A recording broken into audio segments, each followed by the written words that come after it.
Welcome to Strange Smoke. Today I'm trying something I've put off for many years, but I think I'm ready to take a shot at it. The Tomahawk steak, aka the cowboy cut, aka a big ass ribeye with a big fat bone sticking out of it.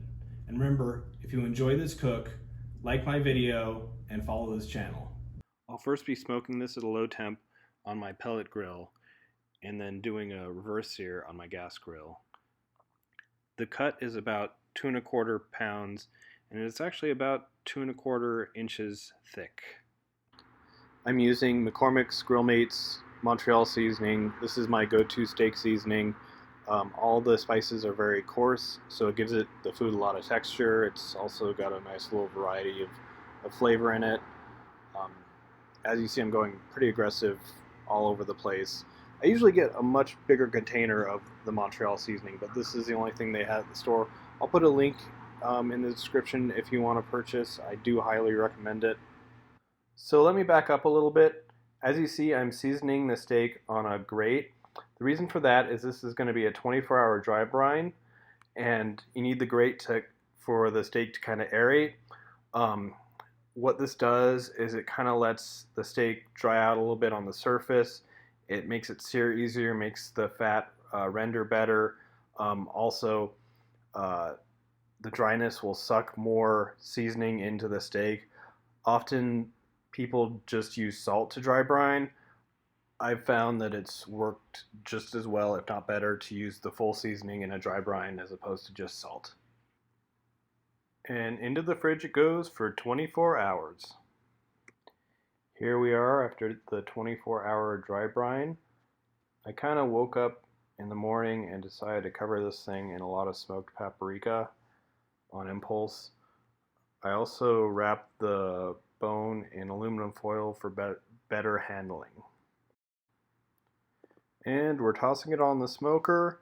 I put it about 200 degrees because I kind of had some errands to run and didn't want to worry about this thing too much. Okay, so I smoked the steak. It actually got done faster than I expected. So I pulled it off about 127. Maybe gonna take it to 125, but got up there fast. Now I'm heating up my grill,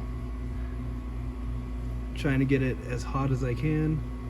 It's already past 500, so we're hitting a pretty good point. So probably in a minute or two I'll toss it on. Nice, here we are. Grill was hitting almost 600 degrees when I tossed it on. It rested a little bit. When it rested, it got up to almost 130. It was like 129.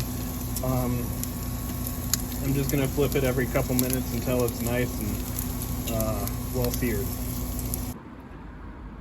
Finished product, just resting. Look at this beauty. I'm so proud of this.